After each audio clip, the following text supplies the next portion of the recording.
모든 사람과 더불어 화평함과 거룩함을 따르라.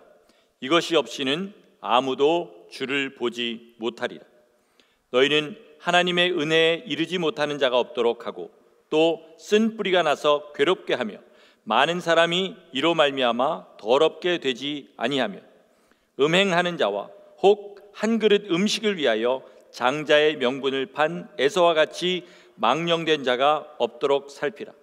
너희가 아는 바와 같이 그가 그 후에 축복을 이어받으려고 눈물을 흘리며 구하되 버림바가 되어 회개할 기회를 얻지 못하였느니라. 오늘 이 말씀을 가지고 거룩함을 따라 살라라는 제목으로 우리 주의 말씀 같이 나누겠습니다.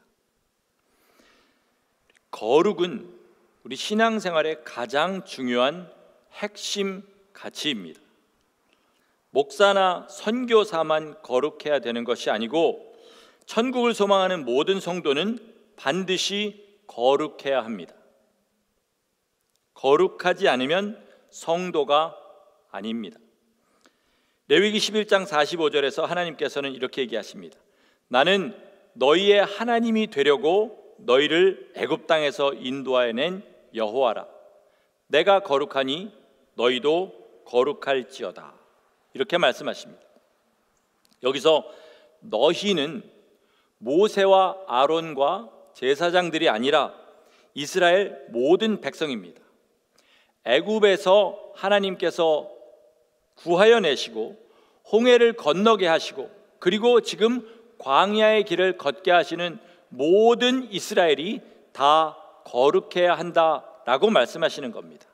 그 말씀 속에는 만약에 너희 중에 거룩하지 못한 자는 가나안 땅에 들어가지 못하리라 하는 전제가 깔려 있는 것입니다. 그러므로 우리 성도는 다 거룩해야 됩니다. 다시 한번 말씀드리지만 거룩하지 못한 사람은 성도가 아닙니다. 최소한 자기가 거룩하지 못하라는 것을 인정하고 하나님 나를 거룩하게 해주시옵소서 이렇게 간절히 소원하며 나아가는 마음이라도 있어야 합니다. 자, 그러면 우리가 거룩하기 위해서는요, 먼저 거룩하다는 것이 무엇인지를 알아야 됩니다. 그거를 잘 알지 못하고는 거룩할 수가 없는 거죠. 대한민국에서 종교가 없는 사람들한테 개신교와 카톨릭 중에 어떤 것을 더 선호하십니까? 라고 물어보면 많은 사람들이 카톨릭이라고 대답한다고 합니다. 그래서 그 사람들한테 그러면 왜 카톨릭을 선호합니까? 라고 물어보면 뭐라고 대답하는 일이 참 많으냐면 카톨릭이 더 분위기가 거룩한 것 같아서 라고 대답한다고 해요. 그러니까 이렇게 사람들은 거룩이라고 하면 떠올리는 그런 자기만의 정의가 있습니다. 하지만 우리가 거룩한지 안 거룩한지 판단하시는 분이 누구십니까? 하나님이십니다. 그러므로 우리는 성경에서 하나님께서 거룩을 뭐라고 정의하시는지 이것을 제대로 알아야 됩니다. 거룩은요, 이것만 오늘 잘 기억하셔도 답을 하나 얻고 가시는 거니까 잘 기억하시기 바라요. 한마디로 이야기하면 하나님을 닮는 것입니다. 하나님을 닮는 것. 거룩이 뭐라고요? 하나님을 닮는 것. 자, 혹자는 생각하기를 사람이 어떻게 하나님을 닮을 수가 있을까 이렇게 생각하실지 모르겠는데요, 에베소서 5장 1절에 보면요, 이런 말씀이 있습니다.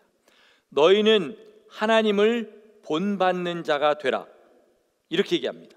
헬라어 원어에 하나님을 본받는 자라는 말에 무슨 말을 썼냐면 미메이테이스란 말을 썼습니다. 이 말은 뭐냐면 하나님을 모방하는 자, 영어로 하면 이미테이터라는 그런 단어를 썼습니다.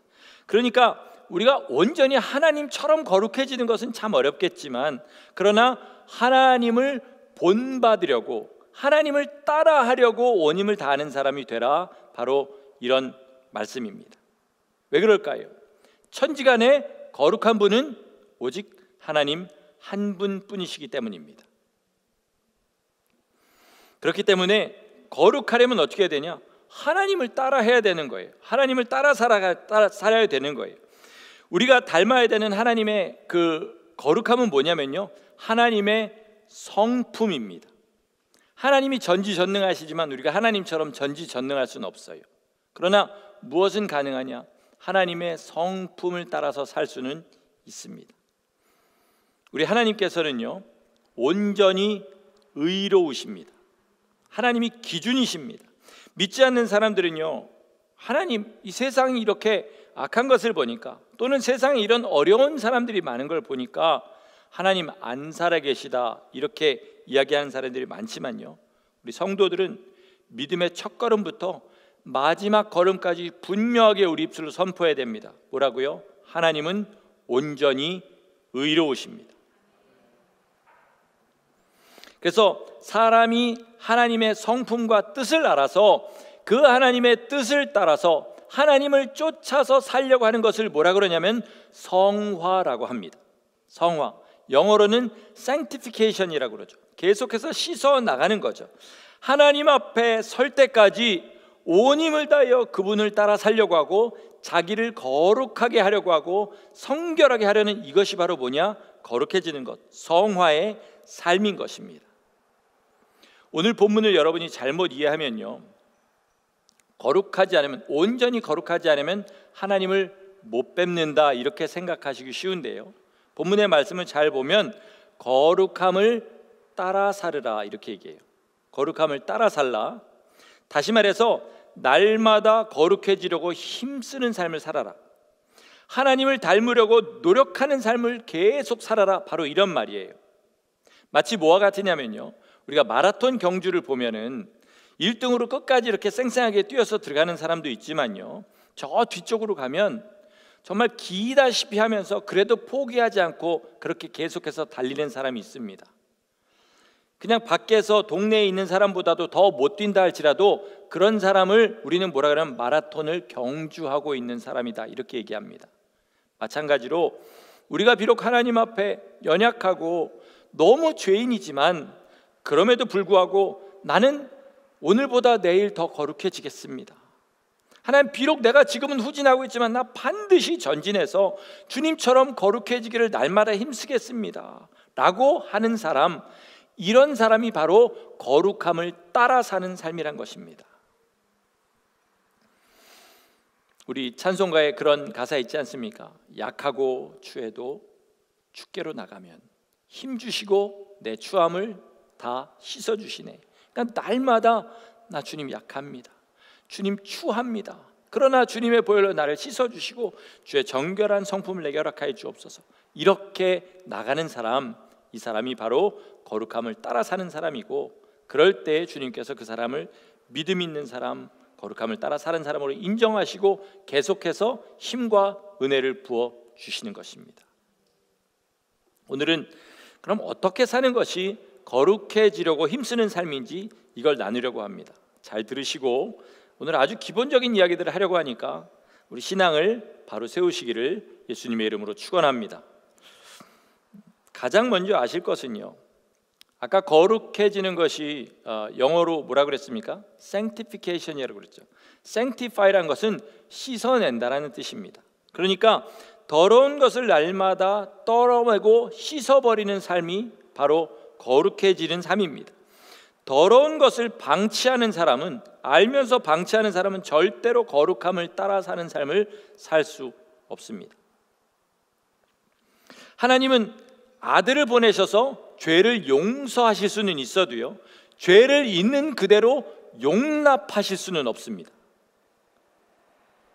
자, 예수 그리스도께서 이 땅에 육신을 입고 오셔서 십자가에 달려 돌아가셨다는 말은요, 양날의 검 같은 겁니다. 무슨 말이냐면 하나님이 얼마나 우리 인생들을 사랑하셨으면 아들을 보내시기까지 그런 엄청난 일을 하셨을까라고 생각할 수도 있고요, 다른 한편으로는 무슨 생각을 할 수 있냐면 하나님이 얼마나 죄를 용납하실 수 없었으면 아들을 보내셔 그 모진 고난을 당하게 하시기까지 하셨을까라고 생각할 수도 있다라는 말입니다. 하나님은요, 시편에 보니까 죄를 미워하시고 죄인도 미워하십니다. 죄와 사람이 결합되어 있는 상태를 미워하신다는 거예요. 사람은 사랑하시지만 사람이 죄와 결합되어 있을 때, 그 죄인일 때 그 죄인은 미워하신다. 분명하게 이렇게 말씀하십니다. 아들을 통해서 용서받을 수 있는 기회, 죄를 돌이키고 씻음받을 수 있는 기회를 주셨지만 회개하지 않는 그 죄들을 그냥 용납하실 수는 절대로 없다는 것입니다. 이거를 우리가 제대로 이해하지 못하는 사람들은요, 신앙생활을 평균 점수 내듯이 그렇게 생각합니다. 우리 학교에서 어떻게 합니까? 고등학교에서 국어는 100점인데 영어는 60점이다. 그러면 어떻게 해요? 60점과 80점을 합쳐서 60점과 100점을 합쳐서 평균 80점 이래가지고 등수를 냅니다. 그러나 대학에 가면 다르죠. F 받은 과목이 하나라도 있어서 그걸 해결하지 않으면 졸업하지 못합니다. 대학원에 가면요, B- 이하가 하나라도 있으면 나머지가 다 A+라도 졸업 안 시켜줍니다. 거룩은 이와 같은 것입니다. 거룩은 이와 같은 것이에요. 야고보서 2장 11절에 보면 이런 말씀이 있어요. 간음하지 말라 하시니가 살인하지 말라 하셨으니 내가 비록 간음하지 아니했다 할지라도 살인하였으면 율법을 범한 자가 되느니라. 이렇게 이야기하십니다. 그러니까 이거를 우리는 성화의 모델로 삼아야 돼요. 거룩함을 따라 사는 삶의 모델로 삼아야 됩니다. 내게 죄가 있으면 무엇이든지 주님 가르쳐 주시는 대로 회개하겠습니다. 그리고 온 힘을 다해 나가는 것이 바로 성화의 삶이라는 것입니다. 믿지 않는 사람들이 왜 멸망합니까? 여러분, 안 믿는 사람들이 왜 멸망하죠? 예수님을 믿지 않아서 멸망합니다. 그럼 예수님을 믿지 않으면 멸망하는 이유가 뭡니까? 죄 때문이에요. 죄를 해결하지 못하니까, 죄를 가지고 하나님 앞에 설 수 없으니까 믿지 않으면 멸망합니다. 그러나 믿는 사람도 죄 때문에 망합니다. 죄를 짓기만 하면 무조건 망한다, 이런 뜻이 아닙니다. 하나님께서는 우리가 죄를 죄로 인정하고 회개하면 다시 기회를 주십니다. 그러나 죄를 짓고도 죄를 죄라고 인정하지 않는 사람, 성경에서 분명히 죄라고 하심에도 불구하고 그걸 죄라고 인정하지 않는 사람들은 그 죄 때문에 망하게 된다는 겁니다. 동성연애자들 중에서도 하나님이 살아계시고 예수님이 우리 죄를 위하여 돌아가셨다라고 믿는 사람들이 있습니다. 그들은 이제 세 가지 유형의 사람들이 있는데요.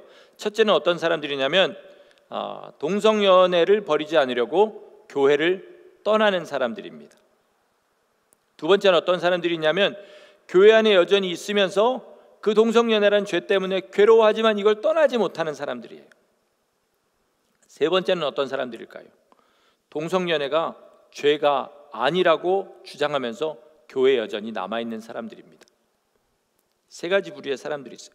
이 중에 누가 회개할 가능성이 가장 적을까요? 세 번째 부류의 사람입니다. 아예 하나님의 말씀을 변혁시켜버린 사람들. 아예 교회를 떠난 첫 번째 부류는요, 적어도 기독교 신앙이 동성연애를 인정하지 않는다라는 것은 알고 있어요. 그러니까 하나님이 두려워지고 천국과 지옥이라는 것이 더욱더 현실로 다가오면 회개할 가능성이 있습니다. 두 번째 사람은 교회에 남아있으면서도 계속 그거를 알고 있으니까 더 그 기회가 있겠죠. 그러나 세 번째 부류는 정말 어렵습니다. 제가 유튜브에서 이런 사람들이 하는 말들을 이렇게 봤어요. 대체로 다 똑같은 말 합니다. 처음엔 자기들도 다 괴로웠다고 합니다. 그런데 어느 날 어떤 사람이 하는 말을 듣고 또는 어떤 책에서 읽은 말을 듣고 자기 마음이 바뀌었다는 거예요. 그랬더니 믿음도 잃지 않고 믿음도 지키고 그리고 사랑도 지킬 수 있었다. 이들의 사랑은 동성연애죠. 동성연애도 지킬 수 있었다. 이렇게 이야기합니다. 그러나 우리는 알지요. 뭐죠? 육신의 정욕을 만족시키기 위해서 하나님의 그 법을 바꿔버린 것입니다. 이런 사람들은 자기들이 굉장한 일들을 보면 그 사람들이 하는 일 중에 우리들도 못할 것 같은 그런 선한 일들을 하는 사람도 있습니다. 그러나 성경이 뭐라고 하는지를 봐야 돼요. 성경이 뭐라고 하는지를. 아무리 대단한 일을 해도요, 고린도후서에 보면 이렇게 얘기합니다. 무슨 일 한 자, 무슨 일 한 자, 무슨 일 한 자, 그 다음에 그 중에 동성연애도 있죠. 이런 사람들은 회개하지 않으면 하나님의 나라를 유업으로 얻지 못한다, 이렇게 분명히 선포해요. 우리 세상은 이렇습니다. 정말 뛰어난 재주 하나만 있으면 먹고 살아요. 그죠? 군뱅이도 뭐 구르는 재주가 있다 이런 얘기하는데, 정말 여러 가지를 잘하는 것보다 한 가지를 확실하게 잘하면 그거 가지고 먹고 삽니다. 그러나 하나님 나라는 절대로 그렇지 않습니다. 절대로 그렇지 않아요. 성화는 그런 것이 아니라는 거죠. 하나님은 어떤 사람을 성화의 길을 걸어간 사람이라고 보시냐? 계속해서 더 깨끗해지려고 온 힘을 다하는 사람, 이 사람을 성화의 길을 걸어가는 사람이라 이렇게 보십니다. 여러분, 솔직하게 우리 마음을 한번 좀 같이 봤으면 좋겠습니다. 우리 마음에도 그런 마음이 있지요. 내가 이런 죄를 버리지 못하지만 그래도 내가 하나님 앞에 이런 일을 하니까, 이런 정말 다른 사람은 꿈도 못 꾸는 이런 엄청난 일들도 한 게 있으니까 하나님이 아마 나를 좋게 봐주실 거야 라는 생각 우리도 모르게 하게 됩니다. 그렇죠? 근데 이미 이 생각 자체에 굉장한 죄가 숨어 있습니다. 잘 보세요. 이런 죄를 버리지 못하지만 이러는 생각 자체에 이미 뭐예요? 하나님이 이것을 기뻐하시지 않는다는 사실을 알고 있는 거예요. 그렇죠? 하나님이 이거 기뻐하시지 않아 라고 인정하면서 버리지 않겠다는 겁니다. 이거 하나가 벌써 큰 모순이에요. 그 다음에 그 말 자체에 있는 모순을 한번 생각해 볼게요. 만약에 우리의 의로운 삶과 대단한 순종으로 우리의 죄를 상쇄할 수 있다면, 일본어로 반가이라고 그러죠. 그러니까 이걸 가지고 이거를 대신 갚을 수 있다면 왜 예수 그리스도께서 그 모진 고난을 당하셨겠습니까? 그렇죠? 그러니까 죄는 반드시 주 예수 그리스도의 보혈로 씻음을 받고 그 다음에 그 죄와 싸우는 삶을 살아나가야 되지, 죄인 줄 알면서 다른 어떤 의로운 일을 해가지고 그거를 대신 어떻게 해보려는 것은 이미 불신앙이라는 거예요. 그러므로 성도 여러분, 거룩함을 따라 사시려면요, 죄를 버리셔야 됩니다. 죄를 버리셔야 돼요. 지난 죄는 주님의 보혈로 씻으시면 됩니다. 그리고 이제 앞으로 그 죄와 싸우면서 살겠다는 그 각오와 성령님께 그 도움을 구하는 것이 반드시 있어야 돼요. 그게 없는 사람은 이미 성도라고 볼 수가 없다는 것입니다. 자, 그럼 뭐가 죄냐? 그거는 오늘 깊게 들어가지 않겠습니다. 너무 쉬워요. 성경을 있는 그대로 읽으시면 됩니다. 그걸 해석하지 말고 있는 그대로 읽으면요, 뭐가 죄고 뭐가 죄 아닌지 너무 분명하게 알게 됩니다. 문제는 읽고도 죄가 아니라고 그렇게 우겨서 문제지만요, 죄가 뭔지 분명하게 나와 있다는 거죠. 거룩함을 따르는 삶을 살려면 먼저 죄를 버리는 삶을 살아야 됩니다. 그 다음에는 뭐가 있냐면 구별되는 삶을 살아야 됩니다. 성경은 이 거룩함을 다른 말로 구별되다라고 표현할 때가 있습니다. 구별되는 것은요, 하나님께서 우리를 따로 구별하시는 것도 있지만요, 우리가 온 힘을 다해서 세상과 구별되는 삶을 살아야 됩니다. 어떻게 해요? 주님의 계명을 지킴으로. 하나님께서 이스라엘을 세상에 있는 모든 이방 나라들과 구별하셨습니다. 어떻게 구별하셨죠? 율법을 주셨어요. 그래서 이들은 다른 이방들과 완전히 다른 삶을 살 수밖에 없었습니다. 우상을 섬기는 삶을 조금이라도 살 수 없었어요. 지금은 뭐 그걸 미련한 일이라고 했고 세상 사람들이 다 보이는 우상을 섬기지 않지만, 이때는 그냥 각 가정마다 우상 하나씩 있던 그 시절인데, 하나님께 율법을 받은 사람은 우상을 섬기는 그런 모양도 낼 수 없었습니다. 그리고 그 사는 방식이 세상과 완전히 달랐어요. 먹는 것까지도 달랐고요, 삶의 어느 날들을 주님 앞에 거룩하게 구별해 바치는 그런 것들이 있었습니다. 그러니까 다른 사람이 볼 때는 여호와를 섬기는 사람들과 그렇지 않은 사람은 분명히 구별되는 것이 있었다는 것입니다. 신약 시대에도요, 이 일은 다르지가 않습니다. 우리는, 성도는요, 우리 자신을 철저하게 세상과 구별하는 삶을 살아야 됩니다. 이것은 믿기만 하면 저절로 되는 일이 아닙니다. 우리의 힘과 의지를 사용해야만 되는 거예요. 다시 말해서 훈련해야 된다는 것입니다. 영어로 이거를 디서플린이라고 그래요. 자기 자신을 쳐서 복종하는 것. 디서플린을 다른 말로 근신이라고도 하는 그것이 있어야 되는 것입니다. 자, 첫째, 시간을 구별해야 됩니다. 제가 지난주 광고에도 비슷한 말씀을 드렸는데요. 우리 예수님 믿으면 처음에 하는 일이 뭡니까? 주일에 교회 나오는 겁니다. 그리고 여러 가지 모임을 사모하게 되죠. 처음에 우리 은혜 받았을 때는 그랬습니다. 우리는 예배를 그저 은혜 받는 시간이다 이렇게 생각하지만요, 여러분 잘 생각해 보세요. 은혜를 받는 이유는요, 우리가 그 시간을 구별해서 하나님 앞에 드렸기 때문에 은혜를 받는 겁니다. 물론 그보다 먼저 하나님이 은혜를 주시려고 은혜를 작정하신 것이 없으면 불가능한 거지만, 그 하나님이 주시는 은혜를 사모하고 주님 앞에 그 시간을 구별해 드렸기 때문에 주님께서 은혜를 주시는 거죠. 이 마음이 제대로 될 때 예배를 통해 은혜를 받습니다. 지난 금요일에 그 김승진 목사님이 설교했는데요, 여기 들으신 분이 한 30명가량 되시지만 제가 좀 다시 한번 이야기를 하고 싶습니다. 그 임철 목사님의 손을 뜨겁게 만들었다는 그 자매, 그 이야기가 정말 제 마음에 정말 너무 감동적으로 다가왔어요. 못 들으신 분 위해서 다시 한번 이야기하겠습니다. 임철 목사님이 그 유구라는 충남의 작은 그 시골에서, 도시에서 목회를 하실 때의 일이죠. 여름에 이제 교회 학생부 청년부 연합수련회, 조그만 교회니까 거기에 이제 연합수련회를 가서 목사님이 설교를 하셨습니다. 그리고 참석한 모든 학생들과 젊은이들에게 안수를 했다고 해요.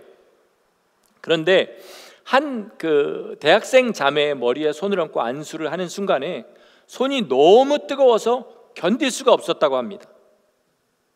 그래서 그 안수를 하고 이제 나중에 끝나고 나서 그 자매를 불러다가 물었답니다. 세 글자로, 정말 그 세 글자로 이걸 물을 수 있다는 게 너무 저는 신기했어요. 세 글자가 뭐냐면 넌 뭐냐, 이렇게 물었다는 거예요. 넌 뭐냐? 너무 깜짝 놀란 거죠. 그렇게 물었더니 이 자매의 대답은 이랬습니다. 자기는 대학생인데 방학 때마다 아르바이트를 하지 않으면 그 다음 학기 등록금을 낼 수 없을 만큼 가난하다고 해요. 그런데 그 여름에도 주유소에 이제 아르바이트 자리를 구하고 이제 나가서 일하기만 하면 되는데, 하필이면 그 시작하는 날, 일하기 시작하는 날 근처에 청년부 그 학생부 수련회가 잡힌 거예요. 현실을 보면 주유소에서 나가서 일하는 게 맞지만 너무 수련회를 사모한 겁니다. 그래서 그거를 포기하고 그리고 수련회에 나오게 된 거예요. 이 자매가 생각하기에는 자기가 너무 수련회를 사모해서 내 발로 나온 거지만 하나님 보시기엔 어떤 거냐? 하나님의 은혜를 사모하고 예물로 뭘 가지고 왔냐? 자기 다음 학기 등록할 거를 하나님 앞에 예물로 들고 나온 겁니다. 그 정도로 그 자리를 사모했을 때 하나님이 다른 사람들과 완전히 구별되는 뜨거움을 허락하신 거예요. 우리 예배에 이런 사모함을 잃어버린 지가 도대체 얼마 전인지 기억은 나십니까? 그 이야기를 들으면서 제 옛날 이야기들이 좀 생각난 것이 있습니다. 제 자랑하는 거 아니니까 오해하지 말고 좀 들어보시기 바랍니다. 저는 은혜 받는 순간부터 예배에 나가지 않는 거를 옵션으로도 생각해 본 적이 없습니다. 처음에 한국에서, 여러분 아시지만 한국 학생 때 예배를 은혜 받으면 주일 성수, 이건 그냥 목숨 걸고 하는 겁니다. 그렇죠? 그렇게 이미 배운 데다가 제 미국에 와서 은혜 받은 그 교회 목사님이 이런 얘기 하셨어요. 주일날 아프면 교회 나와서 아파라, 그렇게 얘기했습니다. 그래서 실제로 그 교회에 어떤 일도 있었냐면 링게를 꽂고 휠체어 타고 나와서 예배하는 사람도 있었습니다. 저도 수요일날 금요일날 아프면 교회 나가서 뒤에서 누워 있었어요. 그리고 끝나고 목사님이 기도해 주면 그래서 힘없고 그렇게 나와가지고 그렇게 했었습니다. 제가 미국 올 때요, 성악으로 유학 갔잖아요. 1차 목표가 뭐였냐면 메트로폴리탄 오페라 콩쿠르에서 우승하는 거였습니다. 특이하게도 그 콩쿠르는 10명을 뽑아가지고 다 1등이라고 해주고 상금도 꽤 많이 주고 그 후에 이제 특전들도 굉장히 많은 그런 콩쿠르였어요. 미국에서 노래한 사람들은 다 선망하는 그런 콩쿠르였습니다. 근데 제가 그 줄리아드에서 공부할 때 처음 2년은 이제 은혜 받아가지고 너무 소리 지르고 기도하고 날마다 찬양 인도하고 이러다가 목이 항상 쉬어 있었습니다. 노래를 할 수 없을 정도로요. 그래서 같이 유학원 사람들이, 한국 학생들이 저를 굉장히 비웃었어요. 한심하다고 그렇게 비웃었습니다. 그래서 제가 2년 후에 그 콩쿠르에 지원서를 내면서 하나님 앞에 그렇게 기도했습니다. 하나님, 줄리아드에서 아무도 못 올라가는 데까지만 제가 올라가게 해주세요. 그래서 하나님 살아계시다는 것을 좀 증명하게 해주세요. 이렇게 기도했습니다. 그랬더니 제가 메트로폴리탄 오페라 극장에서 마지막에 노래 부르는 그 본선까지 올라갔습니다. 줄리아드에서는 제가 유일하게 거기까지 올라간 거예요. 근데 하필이면 본선 날짜가 주일이었습니다. 당시 이제 제가 주일 예배를 2번을 드렸습니다. 성가대 주의 2번 했고요. 찬양 인도 2번 그렇게 했습니다.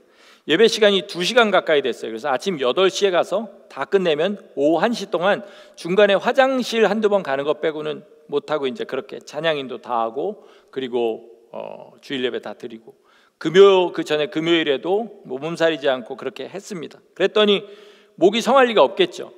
그래서 그날 오후 3시에 노래를 불렀는데 우리 전문 용어로 우락가이라고 그럽니다. 소리가 뒤집힌다고. 그거를 한두 번 하고 목소리도 별로 좋지 않은 상태에서 그렇게 해서 당연히 10명 안에 들지 못했습니다. 그 목사님이 얼마나 있는 그대로 얘기하시는 분이었냐면, 저한테 가기 전에 기도해달라고 기도를 했더니 목사님 기도해 주시고 나서 내 마음 같아서는 포기하라 그러고 싶다, 이렇게 얘기하셨어요. 포기하라는 얘기로 들었어야 되는데 하여튼 포기는 못하고 가서 노래 부르고 미끄러졌습니다. 전문 용어로 주일에 그 올림픽 100m가 열린다고 포기한 그 선교사님 아시죠? 에릭 리델 선교사님. 지금 생각하면 참 그분처럼 포기했었으면 얼마나 더 좋았을까 하는 생각을 하게 되지만, 그래도 반이라도 하나님 앞에 드린 것을 그래도 하나님께서 보셨다는 생각을 그 자매 얘기를 들으면서 하게 됐습니다. 저는 은혜 받은 이후로요, 여지껏 구역 예배도, 평신도 시절이나 사역자 시절이나 구역 예배도 거의 빠져본 적이 없습니다. 뭐든지 모임이 있어서 가겠다고 하면 끝까지 나갔어요. 그럼 다 은혜 받았느냐? 아니요. 은혜 못 받고 오히려 마음이 상한 적도 참 많았습니다. 그런데 지나고 보니까 그것들이 은혜였다라는 사실을 지금 알게 되는 거죠. 뭐가 은혜냐? 하나님께서 그것들을 다 보고 계셨다는 겁니다. 신약에도 이런 것들은 얼마든지 찾아볼 수 있습니다. 초대교회 성도들은요, 안식 후 첫날, 즉 주일에 떡을 떼려고 모였습니다. 그렇죠? 베드로가 고넬료에게 그 보냄을 받을 때 뭐하고 있었습니까? 제9시 기도 시간에 지붕에 올라가서 기도하고 있었습니다. 무슨 얘기예요? 시간을 정해놓고 주님 앞에 기도하고 있었다는 거예요. 바울은 또 뭐라 그럽니까? 계속해서 모이기를 힘써라, 이렇게 이야기합니다. 영어에요, 프라이어리티라는 단어가 있습니다. 이게 무슨 뜻인지 아시죠? 한국말로는 우선권이라는 거예요. 나를 구별하여 드린다는 것은요, 어떤 이유도 이 시간을 방해할 수 없다라는 겁니다.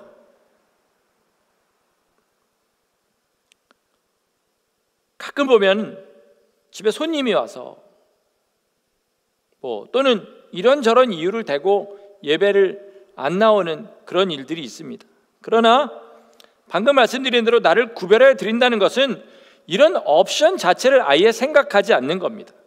진짜로 내가 기어서라도 나갈 힘만 있으면, 예를 들어서 여러분이 정말 중요한 비즈니스가 있는데 그거를 내가 포기하지 않고 나갈 정도 힘만 있으면 교회도 그렇게 나오는 것, 이게 뭐냐면 프라이어리티, 나를 구별하여 드리는 것입니다. 그래도 감당하기 힘들 때가 옵니다. 정말 너무 아파서 제가 말씀드린 교회 뒷자리에 앉아서 그렇게 누워가지고 예배할 때도 오고요, 그리고 진짜로 내가 한국에서 중요한 손님이 오는데 내가 거기 공항에 안 나가면 안 돼, 이 사람은 내 주의를 신경 안 써주고 하필이면 예배 드리는 시간에 옵니다. 그러면 죄송하지만 택시 타고 오세요. 이래서 이 사람과의 관계가 어려워지는 그런 일까지 생길 수 있어요. 그러나 하나님을 우선으로 두고 나를 내가 거룩하게 드렸기 때문에 여기에 대한 어떤 옵션도 생각하지 않을 때 이걸 뭐라 그러냐면 구별하여 드렸다고 하는 겁니다. 그럴 때 아까 그 자매와 같은 하나님의 은혜가 임하는 것입니다. 어려울수록 더 그렇게 할 때 하나님이 역사하신다는 거죠. 또 물질을 구별하여 드려야 됩니다. 제가 지난 6년 동안 헌금 설교는 거의 한 적이 없지만 지금 잠깐 하도록 하겠습니다. 왜 헌금 설교를 안 하냐면 이게 축복을 가르쳐 주는 건데 사람들 귀에는 이게 돈 이야기로 들리기 때문에 될 수 있으면 안 하려고 하는 거죠. 그런데요, 하나님이 물질을 보시는 눈과 우리가 물질을 보는 눈은 분명히 다릅니다. 11조 이야기를 좀 하겠습니다. 말라기 3장 10절에 뭐라고 하냐면요, 주님께서 만군의 여호와가 이르노라 너희의 온전한 11조를 창고에 들여 나의 집에 양식이 있게 하고 그것으로 나를 시험하여 내가 하늘 문을 열고 너희에게 복을 쌓을 곳이 없도록 붙지 아니하나 보라. 이렇게 하신 말씀이 있습니다. 이 이야기가 여러분의 귀에는 의무로 들리십니까? 아니면 복된 소식으로 들리십니까? 만약에 미국의 체이스 뱅크가 12개월 CD 이율 25%, 연이율 25% 이러면 여러분 그게 저 체이스 뱅크에서 내 돈을 뺏어 먹으려고 하네 이렇게 들리시겠습니까? 아니면 쟤네가 왜 저러지? 그러고 있는 만큼 다 넣겠습니까? 천지를 주신 하나님의 약속입니다. 내게 온전한 11조를 드리면 이게 복을 쌓을 곳이 없도록 내가 부어주겠다. 이게 복음으로 들리지 않고 의무로 들리는 것이 우리들의 문제인 겁니다. 저는 실제로 오늘 제 얘기를 자꾸 해서 죄송합니다. 대학교 1학년 때부터 어머니가 하라고 그래가지고 처음에 그래서 시작했습니다. 그 이후로 너무 분명하게 체험하는 게 있어요. 저는 부자는 아닙니다. 부자로 살아본 적이 없어요. 그러나 미국에 와서 제가 11조를 시작한 이후로 단 한 번도 있어야 할 때 없어가지고 남에게 돈을 꿔보지 않았습니다. 단 한 번도요. 저보다 훨씬 돈 많이 버는 사람이 저한테 돈을 꿔간 적은 있어도요, 제가 필요할 때 돈이 없어서 돈을 꿔본 적이 단 한 번도 없습니다. 단 한 번도요. 저는 하나님 앞에 물질만은 깨끗하고 싶었어요. 그래서 11조뿐만 아니라 제가 하나님 앞에 하기로 작정한 것들은 무슨 수를 써서도 했습니다. 한 번은 이런 일이 있었어요. 교회에 이제 제가 찬양팀을 리드하고 있을 텐데 좀 물품들이 좀 있었으면 좋겠는 겁니다. 그래서 교회에다 사달라고 하지 않고 이제 같이 찬양하는 성도님들 또 교회 잘 섬기시는 분들에게 우리 이렇게 해서 좀 사려고 하는데 매달 이만큼씩만 좀 헌금해 주세요. 그러면 이거 가지고 제가 먼저 제 크레딧 카드로 사고 그다음에 이걸 갚겠습니다. 그랬더니 다들 그러겠다고 대답을 하셔서 당시에 우리 집 한 달 수입의 한 6배, 7배 되는 물품을 샀어요. 진짜 거짓말 안 하고 2달째부터 안 내시더라고요. 성도님들이 2달째부터 안 냅니다. 그런데 목사님이 그럼 내가 대신 교회에서 내주겠다 하시는데 제가 시작한 일이니까 제가 주님 앞에 하겠습니다. 그리고 그걸 그냥 갚아 나가기 시작했어요. 그 당시 저는요, 렌트비 내는 것도 힘들 만큼 좀 어려울 때였어요. 꿔서 낸 적은 없습니다. 그러나 하여튼 그런 어려울 때였어요. 그렇게 한지 채 2-3달이 되지 않아서 말도 안 되는 장사를 하게 됐어요. 그러니까 그냥 여기서 뛰어다가 저기서 갖다 주는 거예요. 그럼 돈이 남는 거예요. 그거를 시작하게 되고 몇 개월 되지 않아가지고 빚 다 갚았습니다. 그런 일이 생기더라고요.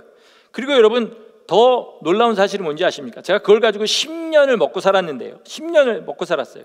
근데 10년 지난 쯤에 이 모든 게 다 전산화로 바뀌어버리면서 더 이상 제가 그거를 떼어다가 줄 수 없는 그런 상황이 돼버렸는데 그 6개월 전에 제가 다른 일을 시작했습니다. 그리고 이 일이 안정적으로 제 살 수 있는 수입을 줄 때쯤에 이 그 전산화가 되는 일이 예기치 못하고 있었는데 생겨버린 거예요. 그러니까 단 한 번도 제가 주님 앞에 정말 드리는 것이 아까울 리가 없는 거죠. 왜냐하면 삶에서 너무나 분명하게 체험하니까. 주님이 시험해보라 라고 이야기하신 것이 바로 그런 거예요. 그렇게 시험해 보면 주님이 여기에 대해서만큼은 내가 나의 살아있음을 분명하게 너에게 나타내겠다고 하신 겁니다. 대신 온전하게 하라는 겁니다. 온전하게. 저는 살면서 믿음 좋은 분들 참 많이 만났습니다. 우리 교회도 믿음 좋은 분들이 참 많다고 생각합니다. 그러나 동시에 다 모든 사람이요, 저도 마찬가지겠죠. 어떤 면은요, 너무 자기 위주로 생각하는 것 같습니다. 저는 이게 괜찮다고 생각해요. 그러면 하나님도 괜찮으신 줄 아는 사람 정말로 많아요. 성경에 분명히 하나님께서 못을 박듯이 써놓은 일도요, 내가 괜찮으면 하나님도 괜찮다 이렇게 생각합니다. 온전한이란 말은요, 아까도 말씀드렸지만 예외를 두지 말라는 겁니다. 핑계 대지 말라는 거예요. 예배도 마찬가지고 헌금도 마찬가지고 살아가는 모든 방식도 마찬가지예요. 내가 그대로 하지 못하면 가슴에 가시가 박혀있는 것처럼 불편한 상태라 할지라도 그렇게 해야 나중에 거룩함을 따르는 삶을 살 수 있는 거지, 그냥 그게 마음 편하게 되는 사람이라면 이건 문제가 있다라는 거죠. 거룩함을 따라 살려고 하면 온전하게 해야 되는데, 온전하게 하려면 희생이 있어야 됩니다. 희생이 분명히 있어야 돼요. 핑계하지 말아야 되고 타협하지 말아야 됩니다. 오늘 본문에 에서 이야기를 합니다. 잘 생각해 보세요. 에서의 입장에서는 그 팥죽 한 그릇에 장자의 명분을 판 그 순간에 자기는 진짜 자기 생각에는 죽을 만큼 배고팠습니다. 그죠? 제3자의 보는 입장에서 어떻습니까?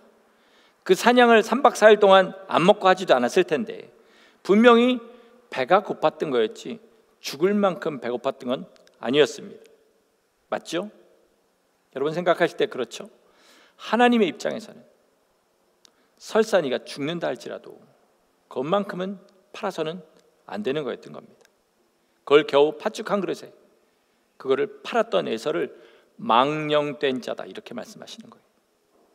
망령된 자다. 에서가 했어야 되는 일은 뭡니까?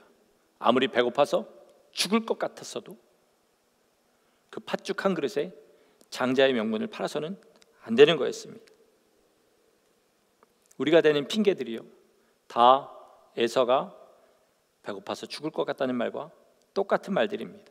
하나님께서 분명히 얘기하십니다. 너에게 없는 것을 받지 않는다.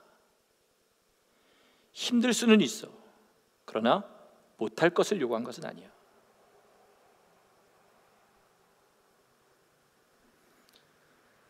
거룩함은요, 우리의 삶을 들여서 사는 겁니다. 아까 그 자매와 같이 내가 치러야 될 값이 더 크면 클수록 내가 하나님 앞에 사는 생명과 복은 더 커진다는 사실을 아셔야 됩니다. 그런데 우리는 다 이러니까 너무 어려워요, 이러니까 너무 힘들어요 라고 주님 앞에 얘기하는데, 다른 말로 얘기하면 그거 너무 비쌉니다. 못 사겠어요. 안 사겠습니다. 하나님을 잡상인 취급하듯이 그렇게 하는 것이죠. 여러분, 아직 건강할 때, 내가 대가를 지불할 수 있을 때, 그렇죠? 여기 지금 숨을 쉬시는 모든 분들이 다 마찬가지입니다. 각자 지불할 수 있는 대가가 있어요. 어떤 사람은 편안하게 조금만 힘쓰면 할 수 있는 일이 있고요, 어떤 사람은 목숨을 걸어야 할 수 있는 일이 있습니다. 그러나 누가 더 복이냐? 누가 더 하나님 앞에 받을 복이 크냐? 내 목숨을 내놓을 만큼 그 중요한 것을 하나님 앞에 드릴 기회가 있을 때 그걸 드리면 복도 그만큼 넘쳐난다는 사실을 아시기 바랍니다. 이게 거룩함의 삶입니다.